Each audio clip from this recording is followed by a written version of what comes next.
Pagué la reunión familiar. Me dieron una camiseta personalizada que decía, la gran decepción. No dije nada. Rompí unos documentos frente a todos y me fui. Una hora después, entendieron lo que habían perdido, y empezaron a llamarme sin parar. Durante la reunión familiar que yo mismo financié, repartieron camisetas personalizadas para todos. La mía, sin disimulo, decía en letras negras, el mayor fracaso. No discutí, solo sonreí, saqué un fajo de papeles, los rompí en dos y me marché. Una hora más tarde, comenzaron a llamarme sin parar, después de haber leído lo que acababa de destruir. Me gustaría decir que fue una sorpresa, que me tomó desprevenido, como una bofetada inesperada. Pero no fue así. Lo sentí más como encajar la última pieza de un rompecabezas al que me había negado a mirar de frente durante años. Me quedé de pie, sosteniendo esa camiseta, observando las palabras como si me las hubieran tatuado en el pecho. El mayor fracaso. ¡Qué simpáticos! Mi hermana Claudia ya se estaba riendo. Es solo una broma, Rubén, dijo, intentando restarle importancia. Benjamín, desde el otro extremo de la mesa, con una cerveza en la mano, me dio un gesto despreocupado. Vamos, tienes que admitir que es un poco gracioso, dijo. Mis padres no dijeron nada al principio. Luego, mi madre soltó una risita suave, como si alguien hubiera contado una anécdota picante en una reunión de padres de escuela. Mi padre negó con la cabeza, sonriendo como si acabara de verme tropezar. Asentí una vez, luego otra, más despacio. Sí, muy gracioso. Doblé la camiseta con cuidado y la dejé sobre el borde de mi plato. Nadie se dio cuenta de que mis manos temblaban ligeramente. O si lo notaron, no les importó. No sé exactamente qué esperaba. Organicé todo este fin de semana con meses de anticipación. Pagué el alquiler de la casa junto al lago, esa que tanto alababan por nostalgia. Reservé el lugar, cubrí la comida, los pasajes, incluso mandé a hacer las camisetas. Y ahí estaba el chiste, usaron mi tarjeta para imprimir la etiqueta con la burla. ¿Hilarante? ¿No? Pensé, ilusamente, que quizá ese entorno los ablandaría un poco, que por fin podría sentirme parte de algo. En lugar de eso, recibí una confirmación impresa del lugar que ocupo en esta familia. Y lo peor es que no sentí rabia. Sentí cansancio, de ese que se hunde en los huesos y se queda allí como concreto. Me levanté de la silla y dije con una sonrisa, vuelvo en un momento. Subí a la habitación de huéspedes, mi habitación en realidad, ya que alquilé toda la propiedad, y saqué la carpeta que había guardado en la maleta. Estaba exactamente donde la dejé. Pesada, bien cuidada, impresa en papel especial, de ese que se siente importante al tacto. Quería que fuera un recuerdo, algo que pudieran conservar. Incluso pensé en llevar una botella de champán para acompañar el anuncio. En vez de eso, regresé al comedor. Me detuve detrás de mi silla vacía. Nadie levantó la vista. Estaban demasiado ocupados tomándose una selfie grupal con sus camisetas nuevas. Era el momento perfecto. Saqué los documentos, deslicé las hojas fuera de la carpeta y, sin decir una palabra, empecé a romperlas despacio, página por página, con calma. Claudia fue la primera en notarlo. ¿Qué estás haciendo?, preguntó. Benjamín frunció el ceño. ¿Eso era un contrato o algo así? No respondí. Mi padre se incorporó apenas. Rubén, dejé los papeles rotos junto a mi plato vacío, sonreí otra vez, esta vez con los labios tensos, y dije, disfruten las camisetas. Me fui sin hacer ruido, sin gritos, sin portazos, solo mis pasos sobre el suelo de madera vieja, el chirrido de la puerta mosquitera y el aire frío de la noche que me golpeó como una caricia. Ni siquiera me llevé la campera. No la necesitaba. Estaba a medio camino del coche cuando entró la primera llamada. Luego una segunda. Y después tres más, como si de pronto se abriera una represa. No atendí. No todavía. Quería que leyeran lo que destruí. Que lo sintieran. Me senté en el asiento del conductor y pasé 10 minutos con las manos sobre el volante, inmóvil. Demasiado tranquilo. Como si mi cuerpo no hubiera procesado aún lo que acababa de pasar. Lo que no dejaba de repetirse en mi cabeza era la imagen de sus risas. Mi madre, mis hermanos, incluso mi padre. Todos se rieron. Como si etiquetarme de mayor fracaso fuera una graciosa costumbre familiar. Una más, como las postales pasivo-agresivas de Navidad que manda Claudia, o los chistes constantes de Benjamín sobre que sigo soltero. Pero no era un juego, y no era algo nuevo. Podía rastrear esto hasta los 9 años. Esa fue la vez que Benjamín rompió la ventana del vecino con una pelota y el castigado fui yo por no detenerlo. Cuando Claudia mintió sobre un examen reprobado, fui yo quien recibió una charla por ser una mala influencia. A los 12, recuerdo que saqué una C en matemáticas, mi primera en la vida. Lloré, no por la nota, sino porque sabía exactamente lo que vendría. El sarcasmo durante la cena, los suspiros teatrales de mamá, el silencio decepcionado de papá. Mientras tanto, Benjamín podía reprobar todo un semestre y aún así recibir dinero extra por el esfuerzo. A los 17 les pedí que me avalaran un pequeño préstamo estudiantil. No dinero, solo una firma. Me dijeron que no, que debía aprender responsabilidad. Benjamín ya había chocado 2 autos en ese entonces. Claudia vivía en Europa, estudiando fotografía con fondos familiares. Pero a mí me tocaba aprender responsabilidad. Así que trabajé de noche, dormí 4 horas al día, construí algo desde cero. Primero un pequeño servicio técnico,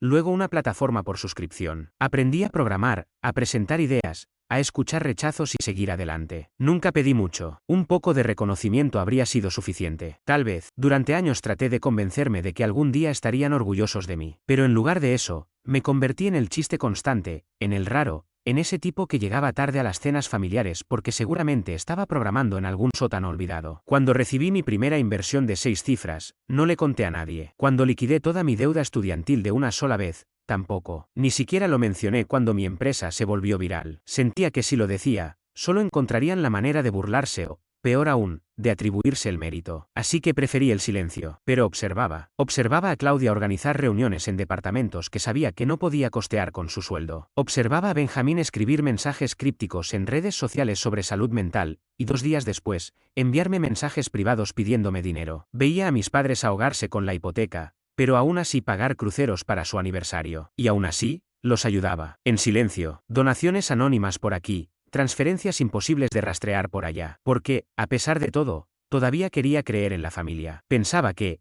quizás si les daba lo suficiente, en algún momento podrían verme realmente. Esa ilusión se rompió por completo en la última Navidad. Les ofrecí pagar un viaje para todos a una cabaña que había alquilado en una zona de esquí. Mi madre me dijo que mejor ahorrara mi dinero. Luego publicó en redes sociales que Claudia los había sorprendido con unas vacaciones, financiadas por la familia. Fue ahí cuando decidí que no habría más esfuerzos desde las sombras. La reunión familiar que acabo de abandonar estaba pensada como mi revelación, una verdadera. Tenía todo preparado. Una carta notariada ofreciendo a mis padres una jubilación anticipada, la hipoteca saldada, un contrato inicial para Claudia y sus hijos, para que pudieran mudarse a una mejor zona escolar, un fondo para aliviar las deudas de Benjamín, con una opción de referencia laboral si quería empezar de nuevo. Cada documento estaba firmado, sellado, impreso en papel de lino grueso. Hasta elegí carpetas azul marino para que combinaran con la decoración de la mesa. Así de lejos llegué. Quería que fuera hermoso, inolvidable. Me imaginé la expresión de mi madre al leer la carta, las lágrimas, el orgullo, el reconocimiento lento de que el hijo al que una vez llamó sin rumbo había construido algo lo bastante grande como para darles una segunda oportunidad. Me imaginé a mi padre de pie, sin palabras, estrechándome la mano. Me imaginé a Claudia diciéndome, me equivoqué contigo, y a Benjamín soltando un no tenía idea, hermano. Imaginé tantas cosas. Lo que recibí fue una broma impresa en una camiseta. Y sí, entiendo lo que podrías estar pensando, quizá no era en serio,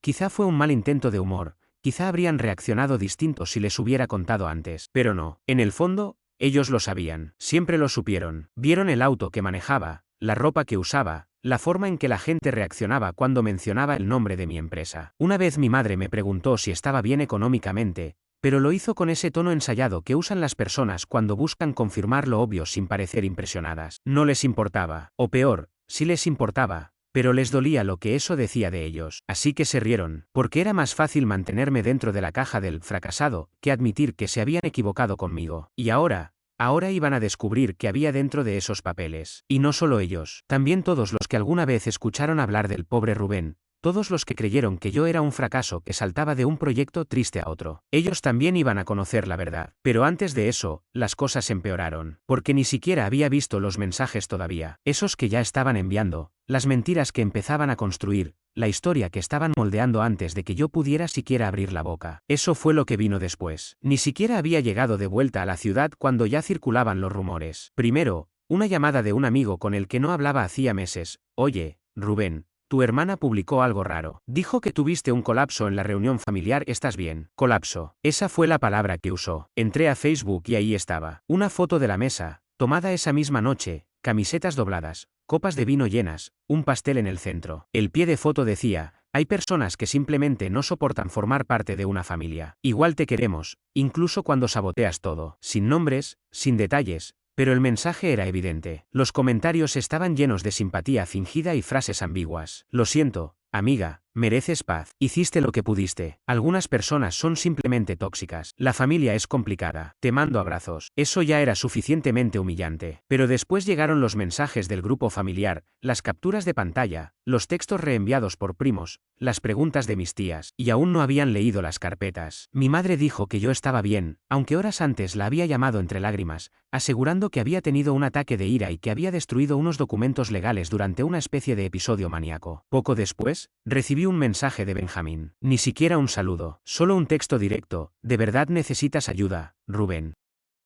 Nos avergonzaste a todos. Intentamos incluirte y lo hiciste incómodo. Muy elegante, en serio. ¿Incluirme? Claro. Decidí no responderle. En su lugar, reenvié los documentos originales a mi abogado, solicitándole que registrara la hora exacta en que los había enviado. También copié en el correo a mi asistente. 5 minutos después, me respondió: ¿quieres que adelante la publicación del reportaje de Forbes para este fin de semana? ¿Puedo volver a incluir las páginas escaneadas? Le dije que sí, que lo hiciera. La razón era simple: yo tenía opciones, tenía pruebas, tenía respaldo. Ellos solo tenían una versión, floja, pero peligrosa, que se volvía más amenazante cuanto más alto la repetían. Si algo sabe hacer mi familia, es reescribir la historia a toda velocidad. Esta vez, no pensaba permitirlo. Durante años les permití moldear mi imagen. Ahora era mi turno de contar la verdad. Empecé de forma silenciosa. Publiqué el enlace al artículo de Forbes sin etiquetas, sin comentario alguno, solo el enlace. El título: el emprendedor que financió a su familia en secreto durante una década y luego cortó todo vínculo. El artículo incluía copias escaneadas de los documentos que había roto frente a todos en la reunión familiar. Mostraba las firmas, las fechas, y explicaba el contexto. Se hablaba también de la evaluación actual de mi empresa, más de 30 millones, y de las donaciones anónimas que habían sido rastreadas hasta mí. El texto mencionaba los pagos hipotecarios que hice en silencio, los fondos universitarios que creé con cuentas fantasma, y el programa de mentoría en tecnología que lancé hace 6 meses para personas rechazadas por sus propias familias. También se explicaba con claridad por qué decidí alejarme. No por resentimiento, por claridad. A las pocas horas, mi bandeja de entrada estalló. Primero llegaron las felicitaciones. Después, las disculpas. Luego,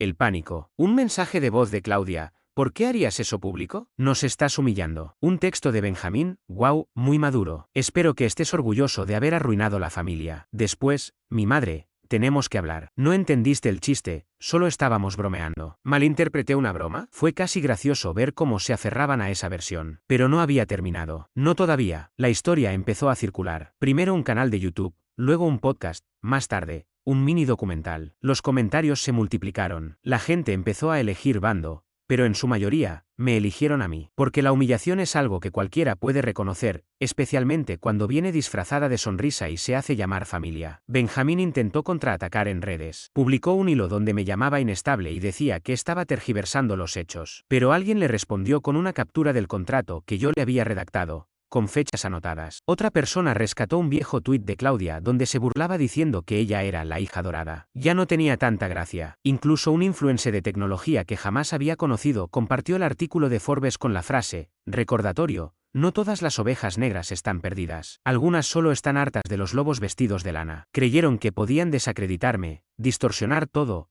hacerme parecer el problema. Pero terminaron expuestos. Y lo más interesante, en todo ese proceso, yo no dije ni una palabra. No necesitaba defenderme. Tenía algo más poderoso que una respuesta. Tenía pruebas. Y ahora tenía a todos mirando. Pensarías que después de eso, después del artículo, de los mensajes, del derrumbe público de su relato preferido, retrocederían. Pero no. Si acaso, redoblaron la apuesta. Benjamín volvió a publicar otra larga cadena de mensajes, acusándome de exagerar por lástima. Aseguró que siempre fui el sensible, que nunca me sentí incluido aunque ellos hicieron lo mejor que pudieron. Claudia inició su propia campaña de control de daños entre la familia extendida. Les dijo que estaba descompensado, que el dinero se me había subido a la cabeza, que no me distancié por una camiseta, sino porque siempre estaba buscando una excusa para marcharme. Y mis padres, ellos no dijeron nada en público, pero sé que estuvieron llamando por teléfono, tratando de disfrazar todo como un malentendido. Un episodio desafortunado, una exageración mía, como tantas otras, según ellos. Los observé intentar reconstruir su versión de los hechos, como si pudieran reformular lo ocurrido a su conveniencia. Pero esta vez, algo era diferente. Sus palabras ya no tenían el mismo efecto. Muchas de las personas con las que hablaban ya me habían contactado, de forma discreta. Una prima me confesó que siempre notó la forma en que me trataban, tan distinta al resto. Un vecino de años atrás me recordó cómo escuchó a mi madre referirse a mí como un caso especial, mientras al mismo tiempo se desvivía contando los logros de Benjamín, que en aquel entonces hacía prácticas en una empresa en la que ahora yo tengo participación. Lo que más me impactó no fue su intento de manipulación, sino darme cuenta de cuánto tiempo pasé esperando que cambiaran, sin notar todo lo que yo sí había cambiado. Ya no era aquel hijo que buscaba ser aceptado. Ahora tengo mi propio espacio, mi propio lugar, y por primera vez en años, el silencio me dio paz. Recibí una carta. No era una disculpa, más bien un mensaje cuidadosamente redactado que decía: seguimos siendo tu familia, te queremos y esperamos que puedas superar esto. ¿Superarlo? Como si fuera un capricho, como si me hubiera alejado en un arrebato emocional y ahora me tocara volver, arrepentido. No respondí. Una semana más tarde llegó otra carta, más extensa, con un tono emocional forzado. Hablaba de las cosas que hicieron por mí cuando era niño. Me dieron comida, me llevaron a la escuela, me dieron un techo. Como si eso compensara los años de burlas, los comentarios hirientes, o la rapidez con la que me desacreditaron cuando finalmente dije basta. De pronto, Benjamín publicó una foto antigua de cuando éramos niños. La acompañó con un mensaje, extraño a mi hermano. Siempre lo quise, siempre lo querré. Me etiquetaron muchas veces. Esperaban una reacción. Pero a quienes les debía algo, ya les había respondido cuando no tenía nada. Y ninguno de ellos usaba camisetas a juego. Así que no dije nada. Y en ese silencio, todo empezó a cambiar. El esposo de Claudia se fue. Ella llevaba tiempo adoptando el papel de víctima de la cultura de la cancelación, y él no soportó más. Se llevó a los niños y se fue a vivir con su hermana. No me lo contó ella, me enteré por alguien más. Benjamín perdió una presentación en un evento que había organizado. Parece que alguien le envió a los organizadores una copia del artículo completo, junto con una frase suya sacada de un viejo podcast, donde decía que yo era alguien incapaz de terminar nada. Mis padres intentaron refinanciar la casa, pero no lo lograron. Un amigo que trabaja en el sector bancario me dijo que la entidad financiera detectó inestabilidad. No fui responsable directo, pero sí dejé de enviarles el dinero mensual. Esa parte sí fue decisión mía. Y empecé a vivir, no por rencor. Por fin, libre. Viajé sin mirar el teléfono cada hora. Tomé decisiones sin preguntarme si esta vez se sentirían orgullosos. Emprendí proyectos porque me ilusionaban, no para demostrar nada. Una noche, mucho después, recibí un mensaje de una cuenta que no reconocí. Era solo una línea. Gracias por enseñarnos que alejarse también es una opción válida. Ese mensaje me llegó, no porque necesitara reconocimiento, sino porque me recordó que alejarme no fue un acto egoísta. Fue supervivencia. No lo hice por despecho. No estaba enfadado porque no me quisieran como yo deseaba. Mi enfado era por esa falsa demostración de afecto, esa hipocresía de decirme, te queremos mientras me menospreciaban cada vez que yo intentaba alzar la voz. Aquella noche, abrí una caja que llevaba tiempo olvidada. Dentro, encontré las copias de los documentos que rompí. Pasé la mano sobre el papel, grueso, color marfil, con los bordes aún irregulares donde había desgarrado el primer juego. Ya no sentí que estaba perdiendo algo. Fue como cerrar un capítulo. No sé qué ha sido de ellos. Ni me detengo a mirar. A veces alguien me manda alguna actualización, pero la elimino antes de terminar de leerla. No es que no me importe, es que la versión de mí que buscaba su aprobación ya no vive aquí. Se fue, y no va a volver. Actualización, 2 años después. Hace poco asistí a una boda, no de familia, sino de una amiga, una de las pocas que estuvo cuando las cosas se pusieron feas y no se fue. En la recepción, alguien me presentó a su prima. Me sonrió, me dio la mano y dijo, ¿eres tú el del episodio de la camiseta? Me reí de verdad, por primera vez en mucho tiempo. Sí, le dije, ese soy yo. Me contó que había cortado contacto con sus padres el año pasado, y que mi historia fue lo que le dio el valor para hacerlo. Me quedé sin palabras, aún no sé bien qué responder. Pero esa conversación se quedó conmigo, porque durante tanto tiempo pensé que alejarse era sinónimo de rendirse. Y resultó ser lo contrario. Fue la primera vez que me defendí a mí mismo. A veces me pregunto si ellos todavía me mencionan, si cuentan la historia desde otra perspectiva, si me extrañan, o solo echan de menos al Rubén que podían controlar. Yo no los busco. Ellos tampoco lo han hecho desde hace mucho. Tal vez eso lo diga todo.